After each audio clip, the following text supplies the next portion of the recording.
Hello student, SN professional classes से मैं अमन गुप्ता आज आपके लिए लेके आऊँ बेटा आपके यूजीसी नेट पेपर 1 के मोस्ट इम्पोर्टेंट क्वेश्चन जो कि आपके आने वाले एग्जामिनेशन के लिए इम्पोर्टेंट है। तो चलिए स्टार्ट करते हैं। फर्स्ट क्वेश्चन है हमारा, किस आयोग ने भारत में यूजीसी के गठन की सिफारिश की थी? ऑप्शन दिए गए हैं ए बी सी डी। तो इसके अंदर हमारे का जो करेक्ट आंसर है वो है बेटा option number B, university education commission, जो कि आया था 1948 में। यूजीसी का हेडक्वार्टर कहाँ पर है? न्यू दिल्ली में। करंट चेयरमैन कौन है? प्रोफेसर धीरेन्द्र पाल सिंह, दिसंबर 2017 से। और जो इसके फर्स्ट चेयरमैन है वो कौन थे?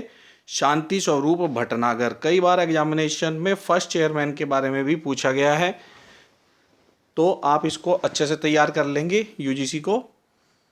नेक्स्ट क्वेश्चन है हमारा, ज्ञान विजनन विमुक्ते इज द मोटो ऑफ, यह किसका मोटो है दिए गए ऑप्शन में? तो बेटा ये इस क्वेश्चन का जो करेक्ट आंसर है वो है यूजीसी का। और इससे संबंधित इंपॉर्टेंट फैक्ट क्या है कि ये जो मोटो दिया था श्री अरुण गोयल द्वारा सुझाया गया था और इसे सर्वसम्मति से स्वीकार कर लिया गया था, क्योंकि यह उच्च शिक्षा और समग्र विकास में उत्कृष्टता को बढ़ावा देने की यूजीसी की भूमिका को प्रतिबिंबित करने के अलावा ज्ञान और सीखने के सार को पकड़ने के लिए पाया गया था। तो ये इम्पोर्टेंट फैक्ट है। इस मोटो से संबंधित सबसे पहले हमें पता होना चाहिए, ज्ञान विजनन विमुक्ते किसका मोटो है? ये यूजीसी का है।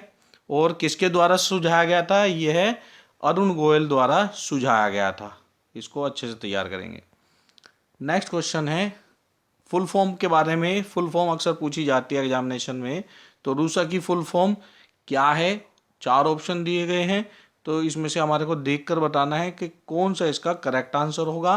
तो ध्यान रखेंगे, रूसा की जो फुल फॉर्म होती है वो होती है राष्ट्रीय उच्चतर शिक्षा अभियान। ठीक है। और यह कब लॉन्च किया गया था? यह 2013 में लॉन्च किया गया था। नेक्स्ट जो क्वेश्चन है वो है हमारा, पीजीआई की फुल फॉर्म क्या है? तो पीजीआई की जो फुल फॉर्म होती है परफॉर्मेंस ग्रेडिंग इंडेक्स होती है। इससे संबंधित फैक्ट्स को जान लेते हैं। तो ये क्या है? पीजीआई जो है यूनियन टेरिटरी के संदर्भ में पहली बार PGI for states and union territory was first published in 2019 with reference year 2017-18 के लिए 2019 में लॉन्च किया गया था परफॉर्मेंस ग्रेडिंग इंडेक्स। किसके द्वारा किया गया था? मिनिस्ट्री ऑफ एजुकेशन के द्वारा किया गया था। और जो रिसेंट रिपोर्ट आई है वो कंबाइंड रिपोर्ट आई है 2020-21 और 21-22 के लिए। ठीक है बेटा। और यहाँ पर क्या कह रहे हैं कि जो पीजीआई परफॉर्मेंस ग्रेडिंग इंडेक्स है वो 2021-22 के लिए रिवाइज किया गया और इसका नाम जो अब करंट में कर दिया गया है वो पीजीआई परफॉर्मेंस ग्रेडिंग इंडेक्स 2.0 कर दिया गया है। और जो न्यू स्ट्रक्चर है उसमें 73 इंडिकेटर्स हैं जो कि 2 कैटेगरी में डिवाइड किए गए हैं। और PGI-D का मतलब है performance grading index district.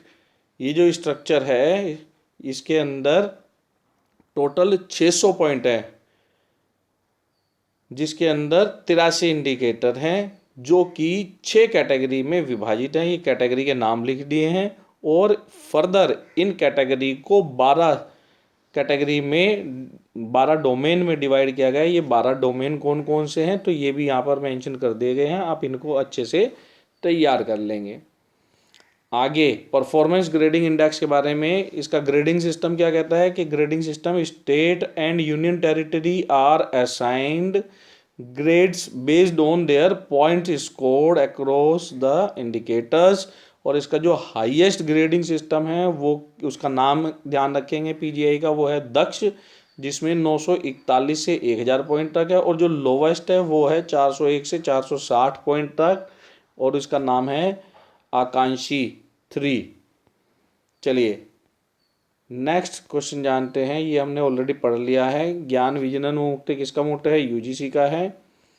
Next जो क्वेश्चन है वो है, नैक प्रत्यायन द्वारा प्राप्त करने के लिए किसी संस्थान के लिए तो एक न्यूनतम मानदंडों में CGPA जो कुल स्कोर है उसका न्यूनतम स्कोर कितना होना चाहिए। The minimum score of CGPA aggregate score in each criterion for an institution to obtain NAAC accreditation is, वो क्या है हमारा। तो इस क्वेश्चन का जो करेक्ट आंसर है 1.51, ऑप्शन नंबर बी इसका करेक्ट आंसर है। चलिए अब नेक्स्ट क्वेश्चन जानते हैं। तो नेक्स्ट क्वेश्चन है PTR pupil teacher ratio in university and college in higher education 2020-21 जो कि लेटेस्ट रिपोर्ट आई है उसमें कितना है। तो इस क्वेश्चन का जो करेक्ट आंसर है वो है 27, ऑप्शन नंबर सी। नेक्स्ट है ऐसे रिपोर्ट की जो फुल फॉर्म है इसका क्या नाम है, AISHE। तो इसका पूरा नाम है all India survey on higher education. इससे संबंधित फैक्ट को जान लेते हैं।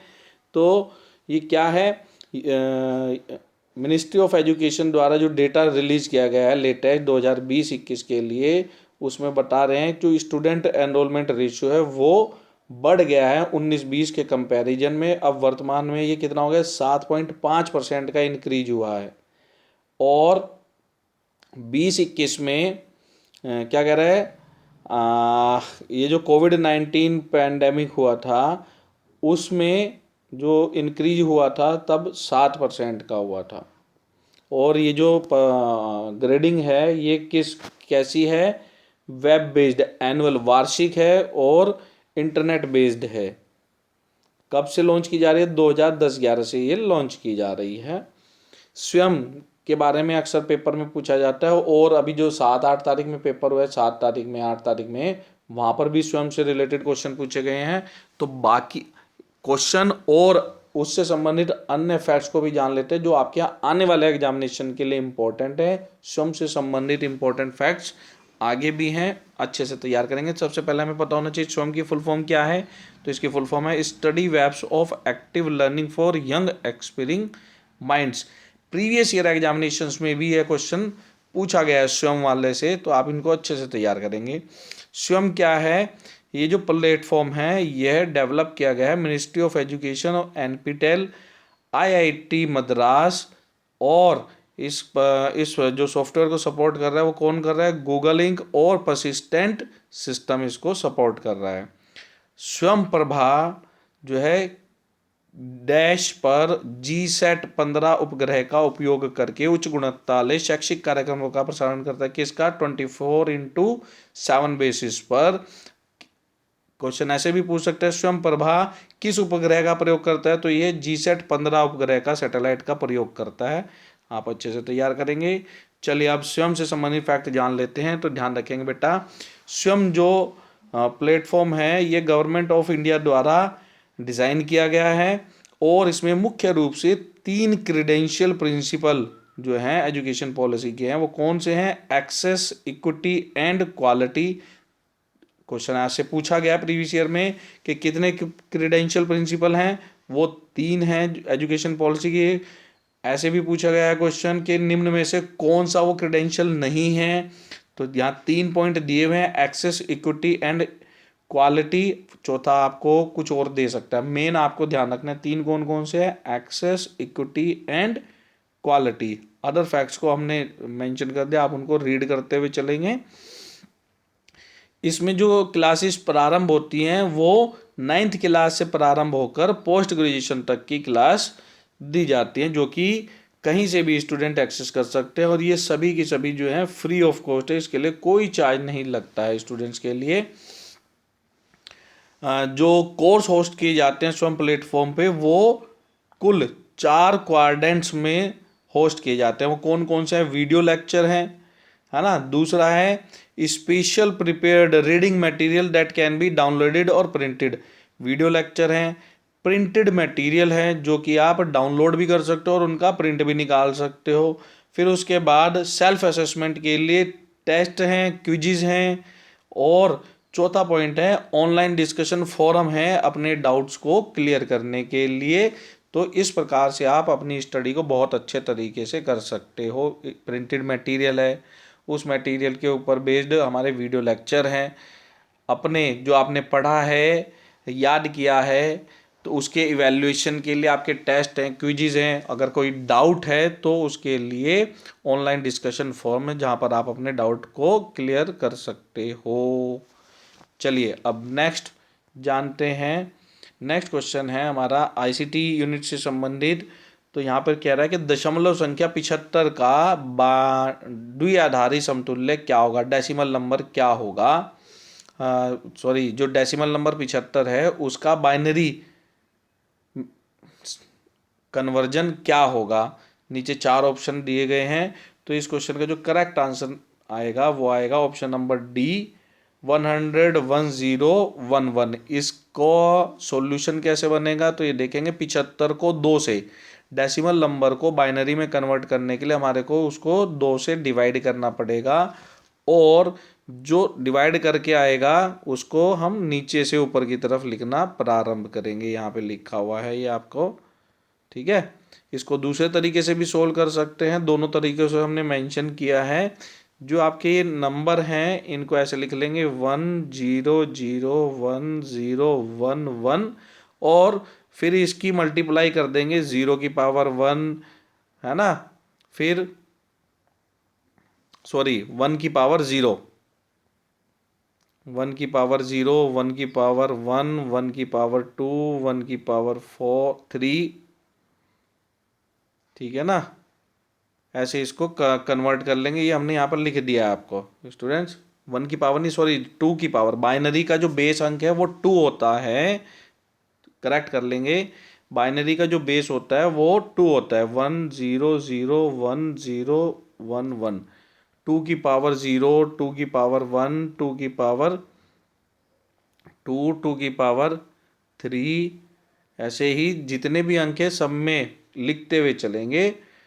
इनका सॉल्यूशन आएगा 2 की पावर 0 का मतलब क्या होता है 1, और 1 मल्टीप्लाई बाई 1 करेंगे तो आंसर आ जाएगा 1। यहाँ पर आप देख रहे हैं। ऐसी 2 की पावर 1 का क्या मतलब होगा 2, और 2 की मल्टीप्लाई करेंगे 1 से तो 2।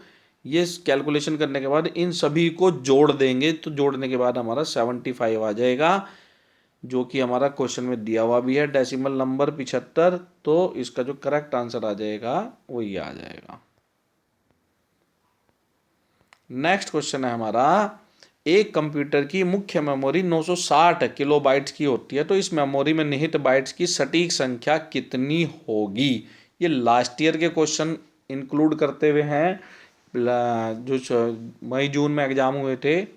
तो इन क्वेश्चन को आप अच्छे से तैयार कर लेंगे। इस क्वेश्चन का जो वैसे करेक्ट आंसर है वो है option number C, 960 kilobyte into 1024। ये कैसे है कि 1 किलोबाइट में 1024 बाइट्स होती हैं। अब यहाँ पे आपको 960 बाइट कह रहा है, तो एक में 1024 है तो 960 में कितनी हो जाएगी, इसके आपस में मल्टीप्लाई कर देंगे। इंफॉर्मेशन एंड कम्युनिकेशन टेक्नोलॉजी यानी कि आईसीटी में किलोबाइट्स का मतलब क्या होता है, 1024 टाइम्स। नेक्स्ट जो क्वेश्चन है वो है हमारा, उस विकल्प का चयन करें जो भंडारण उपकरणों को क्षमता के अनुसार न्यूनतम से उच्चतम तक दिखता है। नीचे मेमोरी दी गई है, इनको लोअर से हायर की तरफ अरेंज करते हुए हमारे को सेलेक्ट करना है। तो बेटा सबसे पहले आएगा हमारा सीडी रोम, फिर डीवीडी रोम, फिर ब्लू रे डिस्क। सीडी की जो हमारी कैपेसिटी होती है वो लगभग 700 750 MB होती है। डीवीडी रोम की जो हमारी कैपेसिटी होती है वो लगभग 4 GB की होती है, और ब्लू रे डिस्क की जो कैपेसिटी होती है वो होती है लगभग 25 GB के करीब की।